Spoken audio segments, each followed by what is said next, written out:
welcome back to round 4 coverage of Friday Night Magic here from Lost Legion Games and Comics in South Charleston, West Virginia. My name, as always, is Zachary Evans. I'm now joined by Yen-shyang, who we were just discussing his deck choice for tomorrow's Star City Games Open Series Standard Tournament in Cincinnati. It looks like he's going to go Jund. Last time you played Jund Control in a Star City Games Open Series, you darn near almost won hundreds of dollars. Yeah. 14th? 14th. 14th at Star City Games Columbus, the largest Star City Games tournament ever held. And not the result that you wanted, I'm sure, but still very impressive to me. Did you get a smooth hundy for that? 100. Yep. It's a pretty good day. Pretty good day at the races, that's what I'd say, Jen. So let's talk about here round 4 of 5 in tonight's FNM. Jund versus Boros. Yep, this is Drew playing what he calls 5-minute Jund. When he says 5-minute Jund, he means he put it together one night in 5 minutes. So it's just a lot of Jund cards. It's like half aggro, half mid-range. He likes to call it 5-minute Jund, so I'll put 5-minute Jund in there. Give him a little shout out.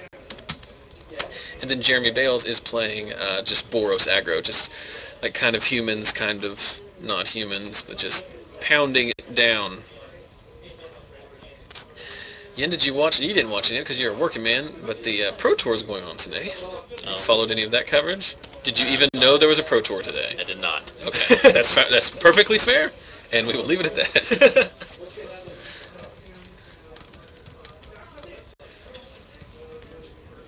Jund is always just good stuff in all 3 colors. Yeah, it is. So putting together 5-minute Jund is the same thing as normal Jund. Yeah, that's a good point. I was talking earlier, I'm sure people are getting tired of hearing me talk about it, but I played Jund and Legacy this week, and it's just, first of all, it's very fun to play, but it's the exact same thing. It's just like, what are the best cards in these colors? Yeah. There's very little synergy. In fact, there's several Nombos. Like, you're playing, like, Grim Lavamancer and Tarmogoyf. and play 4 Deathrite Shamans. But who gives a crap? Like, yeah. You get to play all the Thoughtseize and Hypnoturix. So, turn 1, Champion of the Parish. Turn 2, is that a Boros Elite? Yep, it's Boros Elite. And for reference, these gentlemen at round 4 are 2-1. So, makes his champion a 2/2, pounds in for 2. Into turn, Drew is going to go fetch a swamp, also known as the Swamp. Yes, better known with as the his Swamp. With his FNM promo, Evolving Wilds. Have not gotten an FNM promo so far. Well, I haven't played FNM in almost a year. Untapped Stomping Ground. Mizium Mortars, targeting Champion of the Parish. Seems fine. Obviously, you'd rather overload it, but in this game, not doing that there would you would never get a chance to overload it. Right. It's just played as a Flame Javelin. Plenty good. Now the Elite swinging in for a whole 1. Boros Elite doesn't play anything. Boros Elite with 3. He did mull to 6 on the play. Boros Elite with Battalion. Very impactful card. Boros Elite by itself. Very unimpactful. But kind of embarrassing. Yeah. But assuming Drew actually has stuff in his hand, he's probably won this game. Well, yeah, just by missing a 3rd land drop on Jeremy's side and not adding to the board. Right. But I mean, it's just a variance. I mean, it's not like Jeremy's had any choices here. You know, just play your dudes and attack, and sometimes they have a flame javelin. Oh, this is also brutal, because I'm sure he has 2 Slayer Stronghold in his entire deck, and he's drawn both of them, and he's going to get Tragic Slipped. This is the worst. Well, the good thing is for Jeremy is he's using all his bad luck now in Game 1, and so he can save his good luck for Games 2 and 3. Olivia? Yeah, Jeremy can't beat Olivia. That is game. There's no way Jeremy can beat Olivia. Short of, like, this turn, he would have to... Huh? He's playing O-Rings in the main. That's one way? It's different. Of course, you can... I assume Drew is playing Abrupt Decays. Or just has a Thragtusk? Yeah. Thragtuskington. 5 most hated cards by me.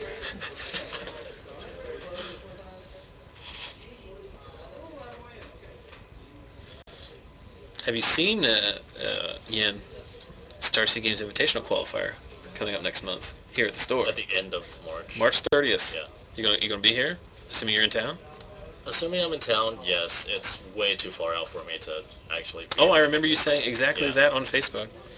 I'm trying my darndest to get anyone who may be within a couple hours from the stream to come check it out. Yeah. Make sure everyone that's local. Everyone should. So that's 2 far seeks from Drew to go with the one he played on turn 2. Seeking very far in this game.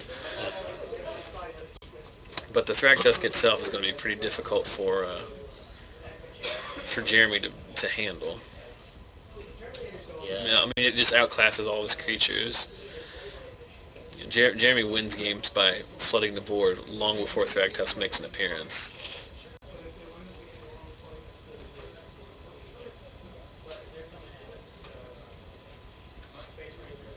Night of Glory, is it? Yep. Night of Glory is going to eat the Mizium Mortars in Drew's hand, but Night of Glory is a perfectly fine card, and also pretty good against some of Drew's removal. You just serve in here. Would you Mortars ahead of combat?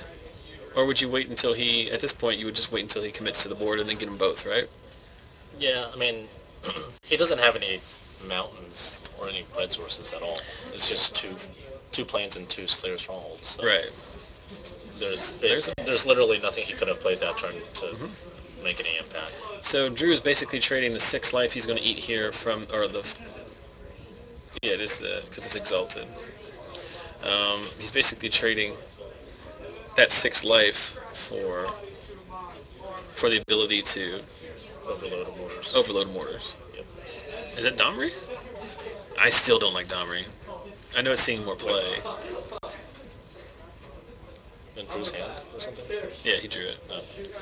Overloading mortars. Yep. Nothing Jeremy can do. He's just got 1 colorless mana source. So attack for 7, gain 2.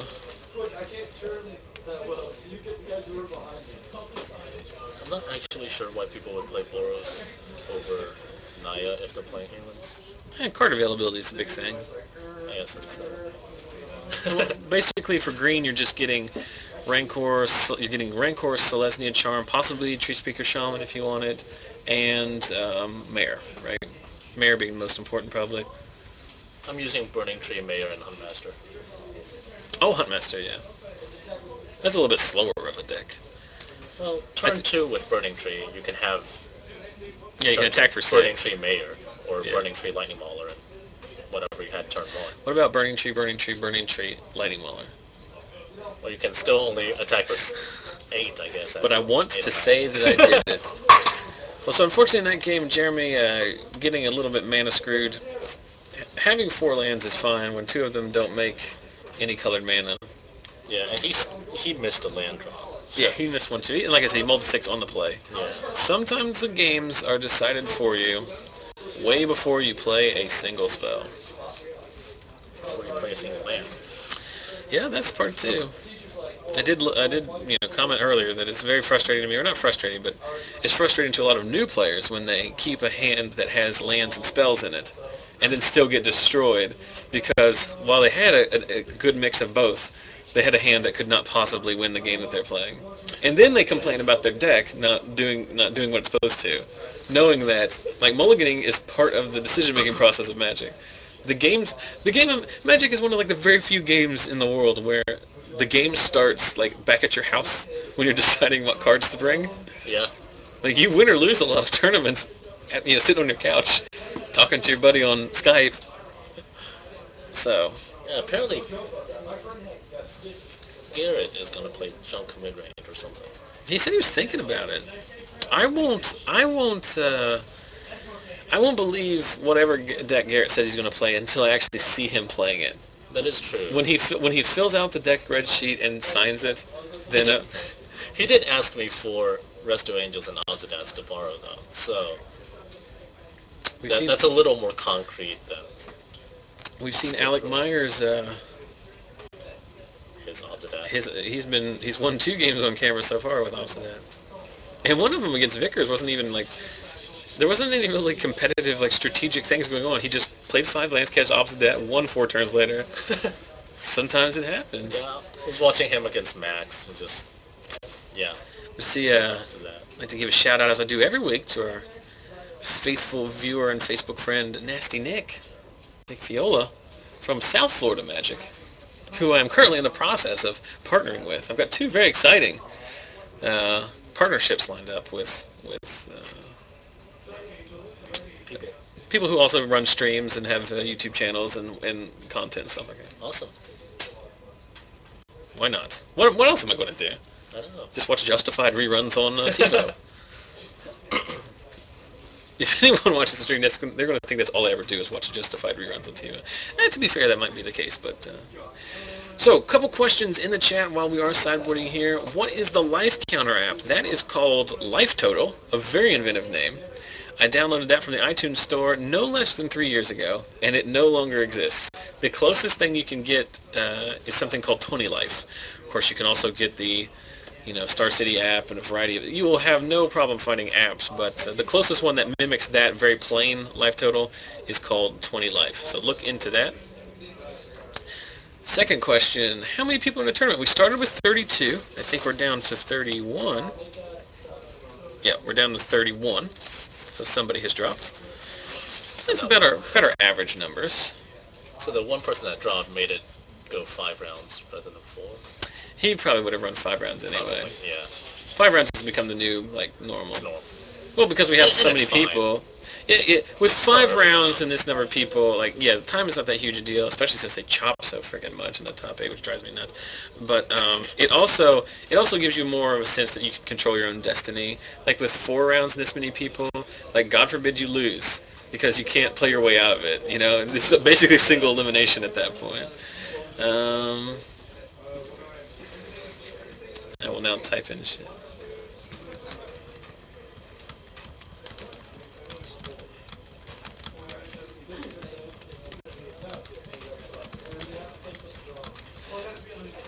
Type. It's always funny to go back in YouTube, when I'm editing these to put them on YouTube, and I hear you're talking and stuff, and all of a sudden you hear.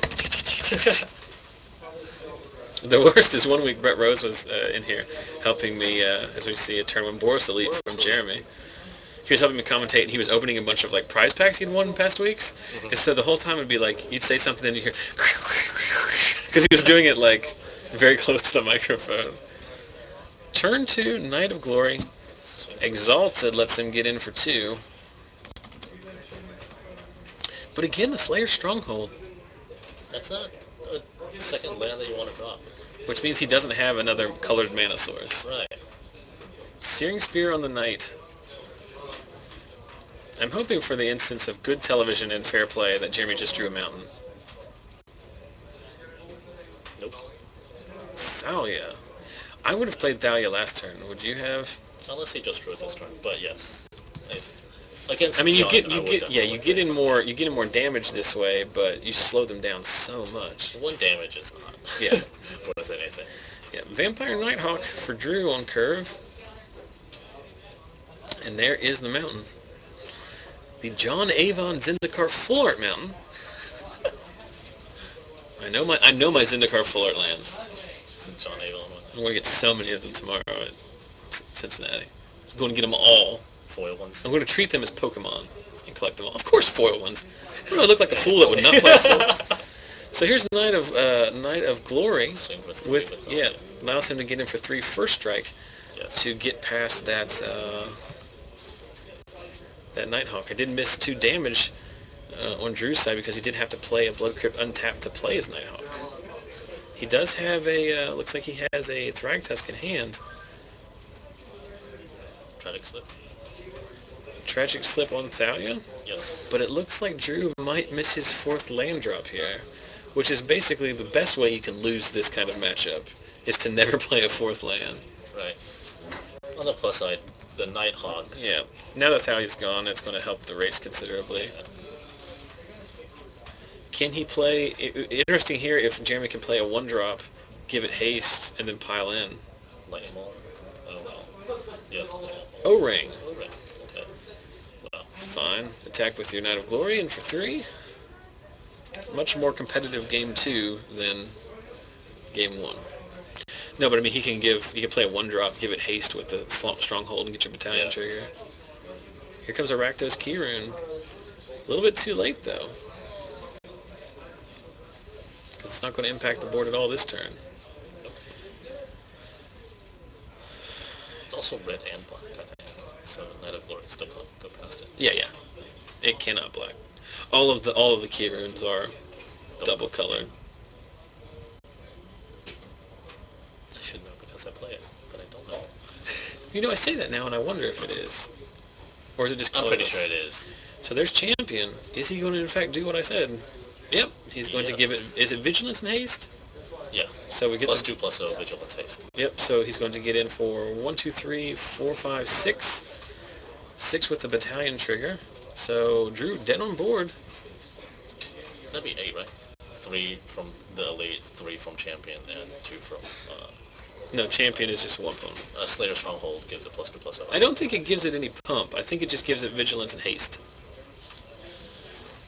You gonna look it up? This is the phone. I've already talked about it earlier tonight. The site I used for my card viewer is like down. The whole site is down, so I just haven't bothered to do it again. I usually have Gatherer just somewhere on. Dreadbore on the Champion of the Parish, and ultimate price on the Boros Elite buys him no turns because now he's dead. He's just figured it out. I was trying to figure out what was going on there because he had to play a shock land untapped to do all that. Okay, Mike Smith in the chat says he gives +2/+0. Yeah. Also, he didn't have to play a shock untapped. He just played. All right, you learn something new every day. I used to play that in some of my commander decks, but I don't know. I just play Fervor instead. Yeah, I don't know. I don't like having more non-red or white or green mana sources in my deck. Yeah, it's very tough. I mean, there's especially in these like Dr. Matt's playing American Flash, right, with Boros Reckoners. And so he's playing a deck that wants to play a Boros Reckoner on turn 3. Yeah. But he's playing a Moorland Hunt and a Slayer Stronghold. And he wanted to play another Slayer Stronghold, and I talked him out of it. Yeah. Some decks, you need those lands in there. Like, if you're playing Esper, you need Drown Yards. Oh, the Drown Yard's fine. And I'm fine with the Moorland Hunt as well. Because there's just too much to be gained from that. Yeah. Stronghold, not as much. No. You gain some. Although I should point out to everyone that I have no idea what I'm talking about. I'm horrible at this game. I just don't like playing more than like one of the lands that, either one. The utility lands, one Vol, the one colorless peasant, utility lands. Yeah. What about especially with my humans deck? I have 4 caverns and 20 shock. Yeah, and that's why Maze of Ith is so bad. It doesn't even make mana. Why would anybody play it? The card's awful, right? It's actually funny that their Maze of Ith is one of the reasons they have like a wholesale change to their design strategy at Wizards. They no longer make lands that don't make mana. Right. Every land has to tap for at least a colorless. Which, I mean, like if you're trying to introduce new players to the game, like that has to happen. Like you can't have a land that doesn't do anything. Yeah, let's... Turn 1 Champion from Jeremy. That's a good start. It is not a bad start. I wonder if he's playing, what's that card? Not Raise the Alarm. Gather the Townsfolk. I would doubt it. I'm not sure it's any good. It's fine if you're playing just Boros humans. Because you don't have a lot of 2-drops. Mm-hmm. Stomping Ground, untapped. We're going to Dreadbore here. Hey. Searing Spirit. I'm looking for breeding pools. Do you happen to have any? I do not. I have 3. I have to trade. Yeah. I have Temple Guards. Okay. Let's try to trade. 1 for 1 on Let's also try to trade outside of the room. not you necessarily. Don't necessarily come in looking for trades while we're broadcasting. Yeah. So Mizium Mortars Unthought. paying the extra Thalia tax.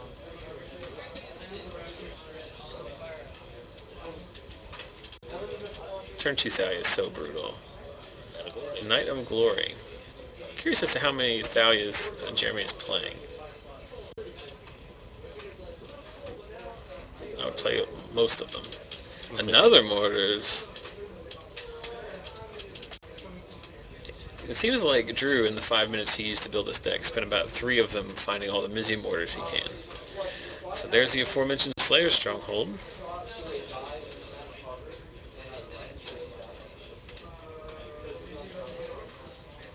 Another champion.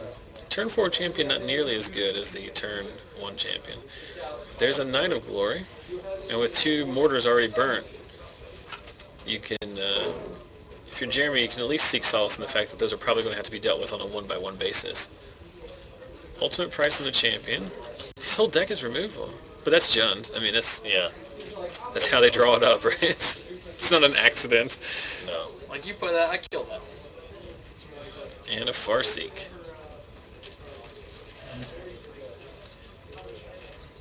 I did have an interesting discussion with one of our viewers on Facebook this week, yesterday, about how, I don't know if you saw, but they did spoil that the promo for March, FNM promo, is Farseek. Right.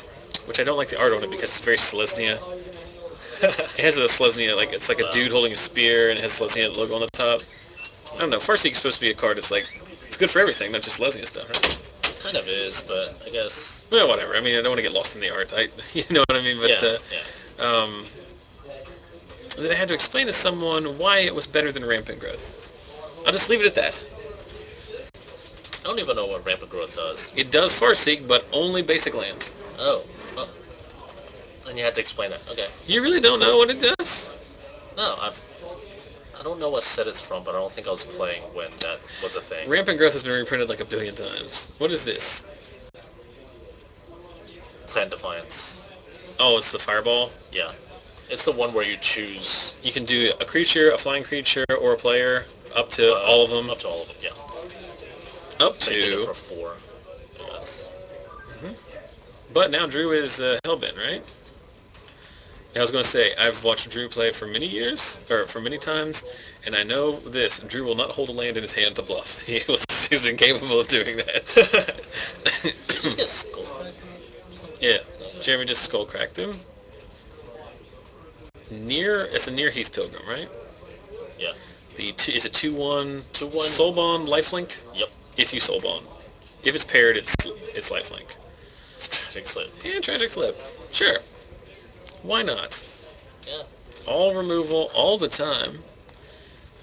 And another skull crack. Question in the chat as to whether or not is any of the FNM doing Modern? Well, we're not doing Modern tonight. We don't do split events, but we also do not currently have Modern FNM. We have Modern Wednesday nights. It's Eternal Wednesdays. Legacy and Modern on Wednesdays. No vintage. There is Olivia. Well, if she doesn't get O-ring... Well, he's digging for 3. There's the O-ring. I also have played Magic with Jeremy Bales for several years, and I know there's a card that Jeremy Bales always plays, and it is O-ring. Oh, he does. I mean, it's just... No, he doesn't always draw it exactly when he needs it. But, and playing it correctly there, not just shoving his champion out to get eaten by the Olivia. Right. Vigilance, Haste, and Pump It get in for 3, now that I know how that card works. So 3-turn clock for Jeremy. And a Nighthawk? Yes. There is a Nighthawk. As we now reach over 100 viewers on the night. It's been a slow night because we were competing against the Pro Tour coverage. It's surprising, Yen, but it turns out a lot of people would rather watch the Pro Tour than our shop. I don't know why. I don't know either. And now he can give that thing. Well, you won't give it haste because you need one more. You need one more human to be able to profitably attack into that Nighthawk, right? Right. Oh no, but it has Death Touch. I don't know. Nighthawk has. Well, I mean, is Jeremy playing like Searing Spears and stuff? Skullcrack is only player, right? right. It is a Lava Spike equivalent. I mean, it's 4 damage, right? But 3. it's 3 damage. So it's a lava spike, but with the life gain. Whoops. Back up to 14 with the Thragtusk. I really don't know if Jeremy's deck can beat a Thragtusk at this point in the game. It's going to be tough.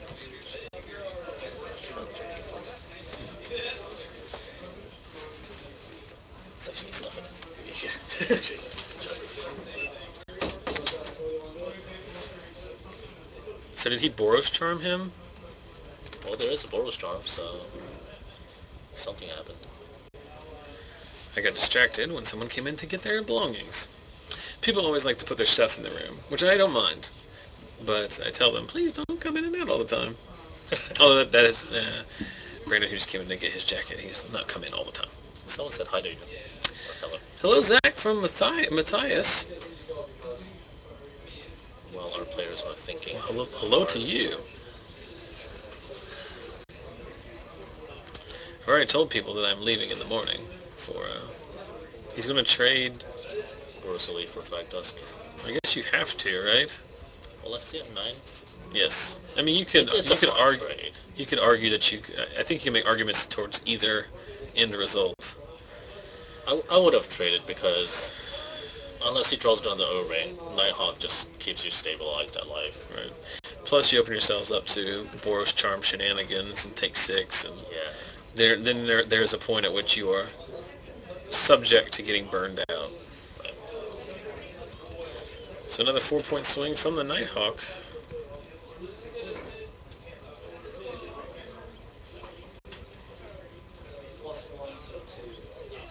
Jeremy needs to put some more red mana sources in this deck. Apparently, yeah. He usually plays like green-black zombies or like something like that. So there's a chance this is not... that's never good when they're doing that, right? When they're counting how many lands they have. Staff of Nin. Well. Attack in. Going to Skullcrack in response, so no life gain.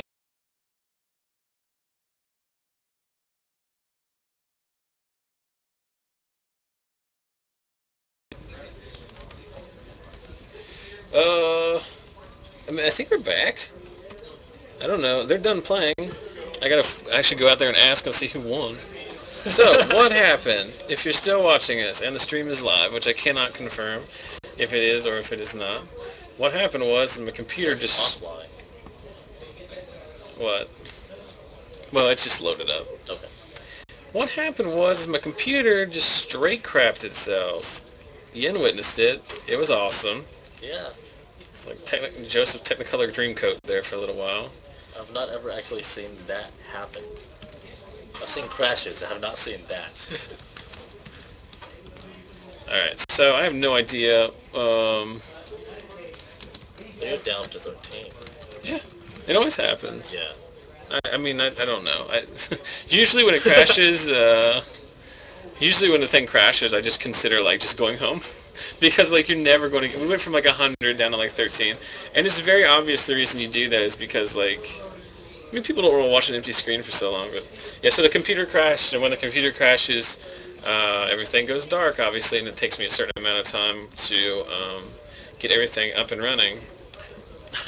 Are you annoyed by the computer crashing and the constant technical problems we sometimes have? Choppy video? Things like that? Feel free to scroll down to the bottom of the Twitch page and donate money to the chip-in. And then once I recoup enough money, I'll get a new laptop. But seeing as how I do all of this stuff on my own and receive no compensation from the store or anyone else, and I've already severely in debt from buying all the, well, not severely in debt, but I mean, I had to buy all the cameras and the cables and stuff like that. Cabling is actually very expensive. You know how much, first of all, you have to find the one store on the internet that sells a 120-foot USB cable. 120. It's give or take. It might be slightly more. I think I've only seen like 50 at the most. Yeah. So we're back up and well, it's only supposed to work about to 16. You can buy 32 from like major retailers, but like I think the like the rating, official rating on USB, like specifications is like 16 feet. Anything beyond that, like you need a power supply or like a repeater. But like in practice, that's not true. But my long cable is powered, if I wanted to. I don't use that for here. I use that for like if we go to like Charcon or the States or something like that. Right. So we are here now. I have no idea. Back up to almost 50 people. So. Well, those 50 people never left. I'm gonna take a. I'm gonna step right outside. See like.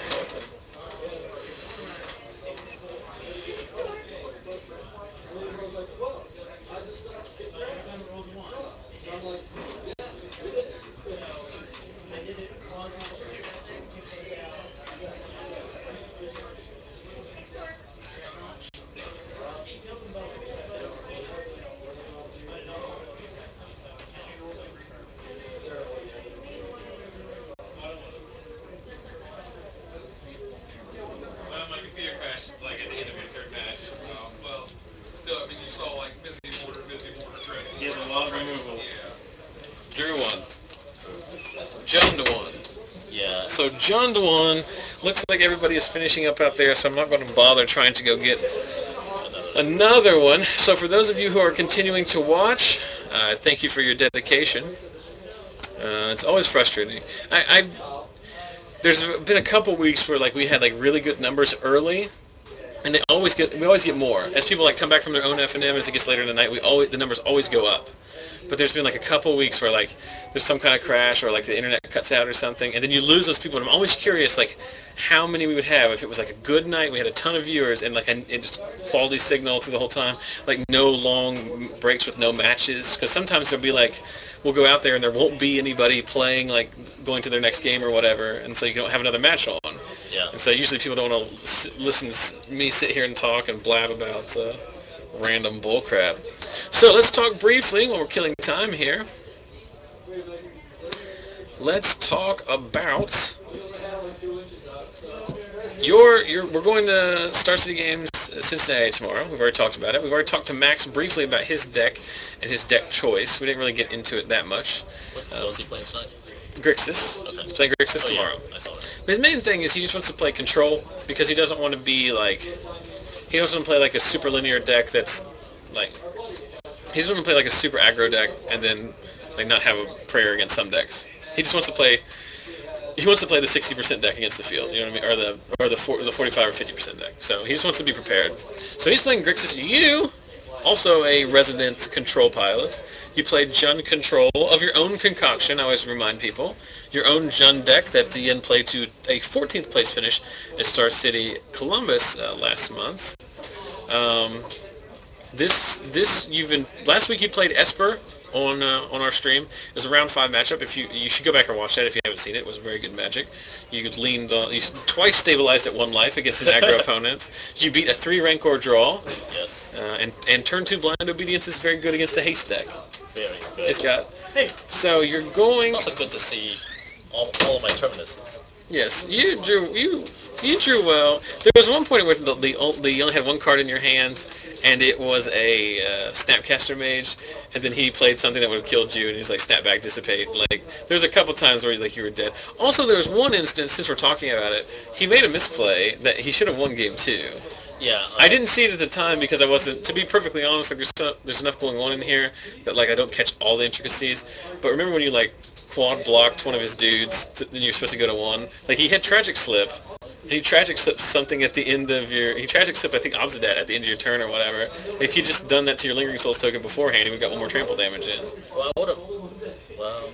Yeah, I don't know. There's several people on YouTube who were like, why didn't he do this? And I was like, I have no idea. He also would have won at another point because he had a Deathray Shaman and enough mana to scavenge his Drag Mangler and cast 2 Rancors. And that would have made the Deathrite 8 power. It'd be enough for trample. Yeah, I was at 3. He would have trampled over Obsidian for 3. Yeah. But instead of doing that, he casted 3 Rancors on the Deathrite. And then loses his guy and doesn't kill you. Right.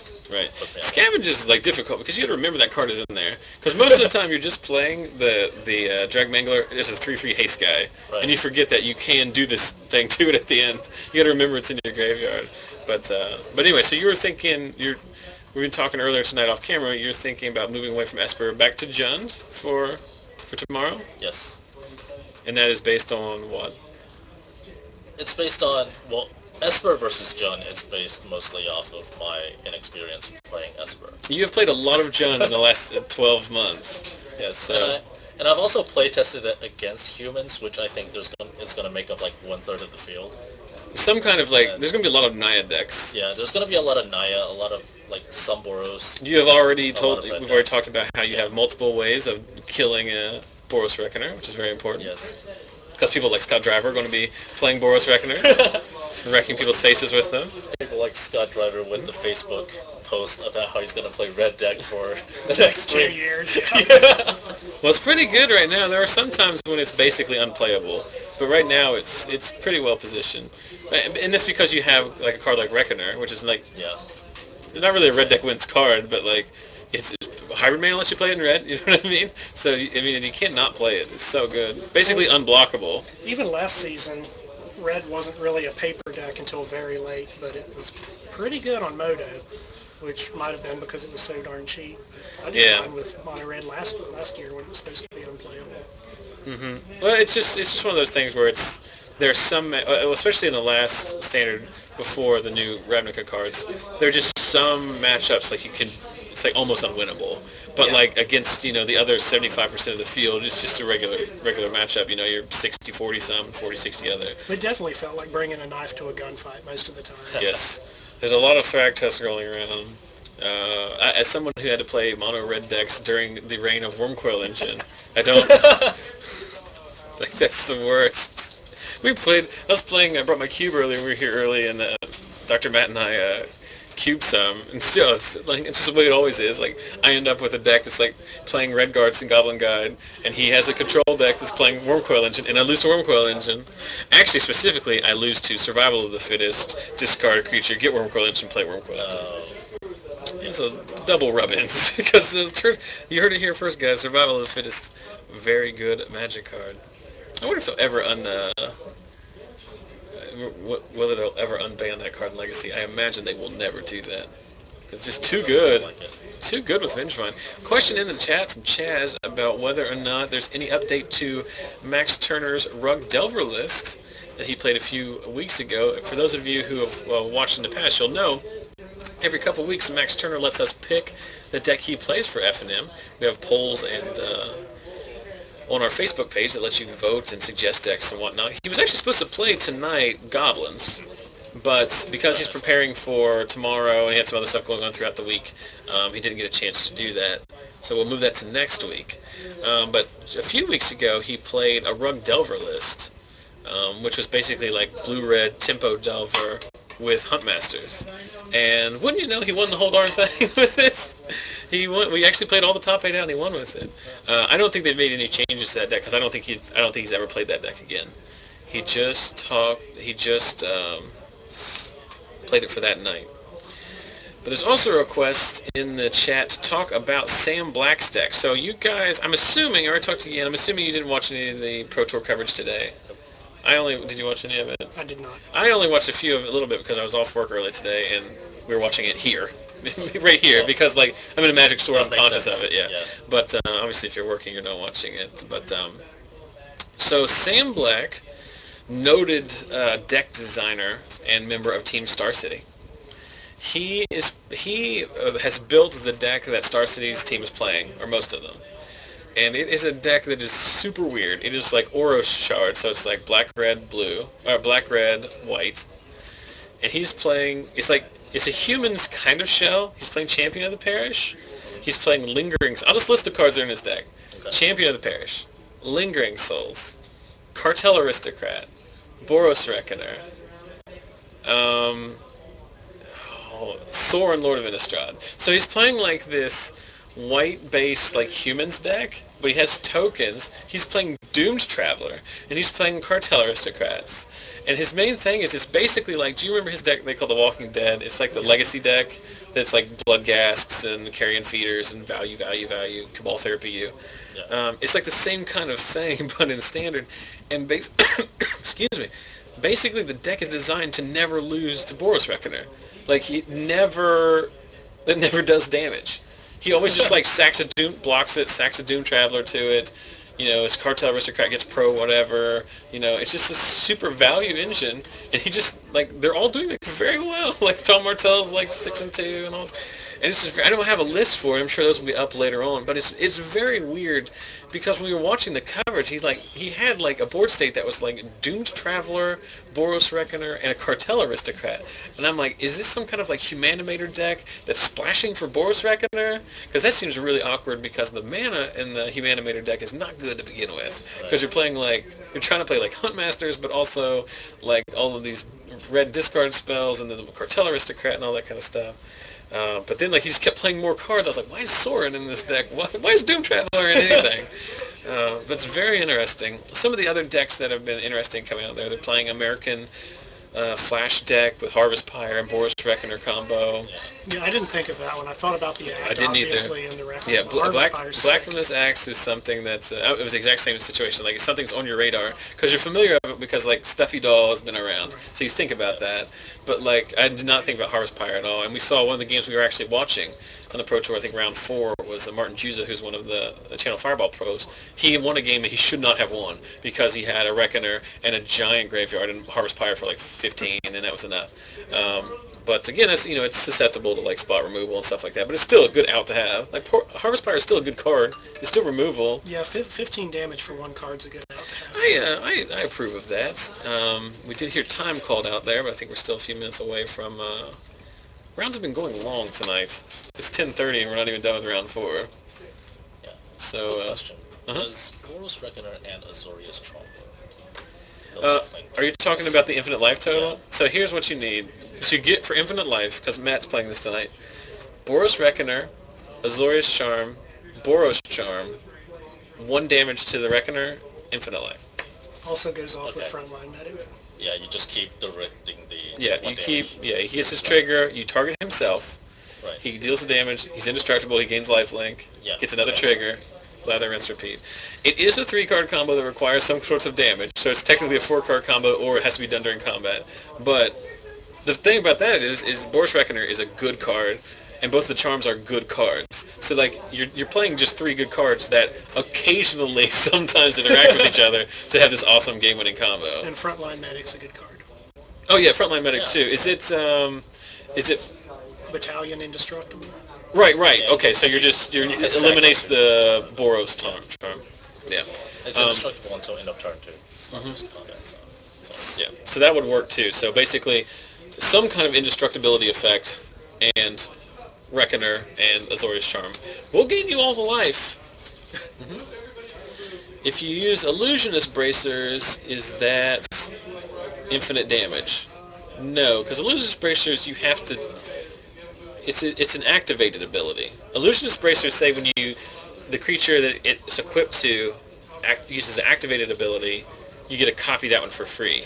But the Boros Reckoner's thing is a triggered ability, so you don't get to keep copying it. Someone also just mentioned that in the chat, so I probably could just directed them to that. There is an interesting thing in that same match they're talking about is that Sam Black killed Martin Yuza in one of the games by end of turn Orzhov charming a Doom Traveler and attacking for 1 damage, which was lethal. So that was hilarious. Killing someone with an end of turn Doom Traveler is very, very good. And that's why, and Orzhov Charm is very good because it's removal, and it's non-specific removal, so it will kill a Boros Reckoner without any. Yeah, you'll take 3 damage, but you're going to take 3 damage anyway. But you can return your little guys as well. So it's still pretty good. Yeah. I have it in my Esper deck, which means that the first one and the first part and the last part don't matter. So I'm just playing it for Destroy, so I don't actually know what the other ones do. What does the first one do? It's a return target creature you control and all auras attached to it to your hand. Oh yeah, that's so narrow. Yeah. Why would a black card ever want to do that? I know the way they designed them, they're supposed to be a white ability, a black ability, and then an Orzhov ability. All of the charms were designed for one mode is supposed to be thematic to one color, one is supposed to be thematic to the other color, and then one is supposed to be both. But why would I guess that's the white ability. It is, but I mean come on, name a black enchantment that's not designed to kill something. You know what I mean? I guess Gift of Orzhova. Deviant League. Yeah, Deviant Glee is good, and it's red. I wouldn't say good. It's good and limited. Predator's Gambit. Yeah, it's good and limited. I've had Predator's Gambit.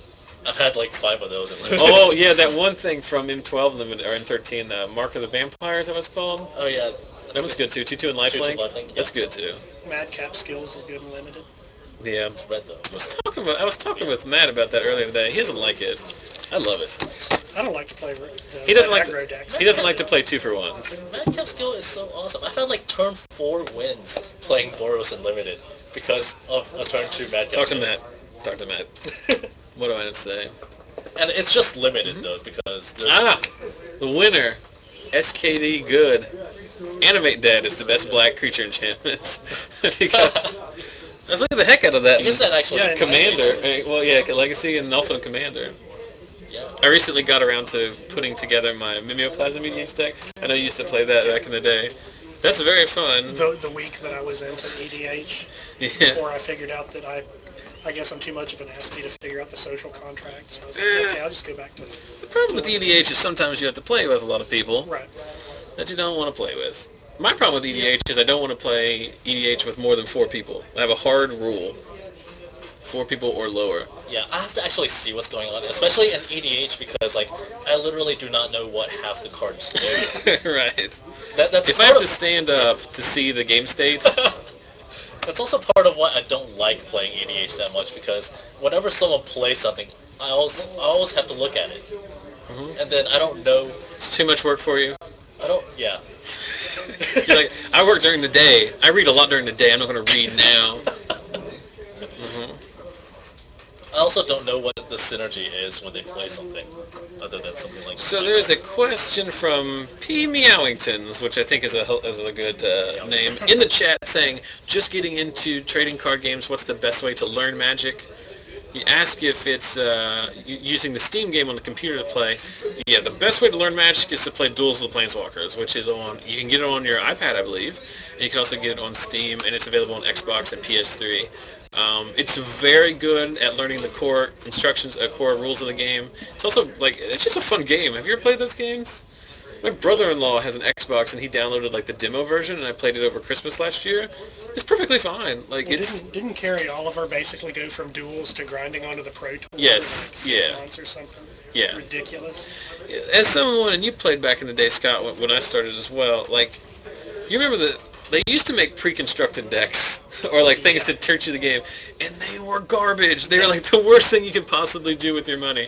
But now, all of the pre-constructed decks, look for the event decks. Those are the ones that are competitive. Yeah, there was one last year that had an Innistrad Duel and Thragtusk in it. Mm-hmm. Woodland Cemetery and Thragtusk. Yeah, before that there was the Vampire deck that had a Verdant Catacombs and Bloodghasts in it. That's perfectly fine. Verdant Catacombs were $25 now. Yeah. I have a lot of them, but or just the Verdants out of those decks. But there's plenty of ways to break into this game that are cost-effective and easy to do. I mean, if you're just starting and you need to actually learn how to play, I think the stores have the free 30-card decks. Yeah, they have these things that Ian's talking about. There's one for each color. They're free 30-card decks. They're pre-built by Magic, R&D, just to help you learn the base mechanics. So there's none of these crazy new mechanics. It's just the core things like flying and trample and, just teach you how to combat and how to cast your spells at the right times. Those are free. They will just give them to you. So just go to your local game store and ask if they have any of those, beginner decks or the 30-card decks that are free. Ask them for the 30-card free decks, and they will know. People get good so much faster now. It's absolutely ridiculous. It's ridiculous how good Magic players are. Man, everybody sucks so much. I think Garrett's only been playing for half a year or something. He started playing in last February. Yeah. Okay. So a year now. It's been a while. Well, he had he said I think he'd played before, but not seriously or that. But the advent of the internet, the fact that the game is much more mainlined and streamlined now, you see it more. More people play Magic now than ever before. So you have better play groups. You have round 5s are going up, but you just have I'm just drawing in. Oh, well. Good luck drawing. Good luck getting your opponent to draw. I think I can actually scoop and still go in with stuff. Yeah, 4-1 will make it. Oh, yeah, definitely a draw 4-0. And also the Deck Builder's Toolkit. That's actually fun too, because Deck Builder's Toolkit gives you all of the lands you need. It gives you some packs to crack open. Thanks, JB. And also gives you like the how to learn the game and stuff like that. It's a pretty cool thing to do too. And it is a lot more in depth than other. Magic is clearly the best TCG. So if you're going to start playing one, you should play this one. I'm hardly biased, right? So we're going into round 5. It is the winning in round. We're going to go try to find some guys that are playing for their rights to make the top 8. So I'm going to step out, see if I can find you a feature match, and then we'll be right back shortly with the aforementioned feature match. So stay tuned. I don't know what they're playing, but...